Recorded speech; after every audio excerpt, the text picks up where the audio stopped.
Вака почна пресконференцијата на разрешениот директор на кардиохирургија. Со тимот на клиниката зад него Сашко Јовев побара надлежните да ја преиспитаат одлуката за неговата смена. Во животот постојат два начина на однесување. Или да се работи, создава, учи и оди напред, или да се гази по сето тоа. Го повикуваме уште еднаш Министерството за здравство, министерот и владата да ја преиспитаат одлуката за разрешување. Цврсто стоиме на ставот дека тимот кој победува не се менува. Да ја оставиме политиката на страна. Вели дека има поддршката на владеачкиот СДСМ. Не смета дека разрешувањето е политички реваншизам, иако стравува дека ситуацијата може да прерасне во тоа. Причина за смената според Јовев е нечија повредена суета при организирањето на настанот со отварањето на хибридната сала.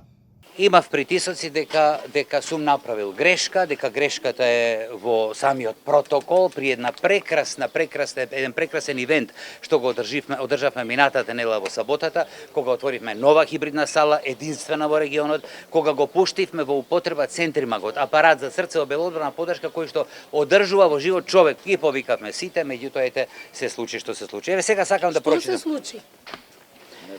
Се случи тоа да беа уредно поканети сите, едноставно министерот за здравство не дојде, сметајќи дека нешто касно е дадена поканата, дека порано е дадена на премиерот. Јас не можев тука да се мешам, тоа е влада, они решаваат помеѓу себе и на крајот јас се најдов некаде во средината, за да на крајот испаднам жртва, не испаднам само јас жртва, испадне жртва кардиохирургијата, не Еден час претходно, исто така во кругот на клиничкиот центар, министерот за здравство излезе со друго објаснување зошто се решил на таков чекор.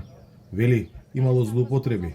Значи не е само самиот професор, таму има целиот тим што работи за такви операции, комплицирани. Значи секаде кај ќе има злоупотреби, со мене како министер, ќе има и санкционирања. Правниците кои ги советувал разрешениот директор најавуваат тужба на одлуката на министерот. Тврдат дека нема никаква основаност на решението. Во решението стои дека за 2022 година има исплатни листи за дежурства, а дежурството не го одобрил министерот за здравство. Замислете, доаѓа некој со хитна потреба на клиниката да му рече портирот, извинете, немаме согласност од министерот, дојдете утре. Значи, само тоа е причината, само дежурството. Вчера слушнавме на телевизија дека кој знае какви злоупотреби имало од страна на професорот Јовев. Значи, единствена причина е дежурство. Јас, еве, како правник поставувам прашање, како може оваа клиника да нема дежурство? Без да ме знае, За без да ме неочекуваниот потек на министерот реагираа и граѓани кои биле пациенти на Јовев. Направи толку трансплантации, испразни многу срца.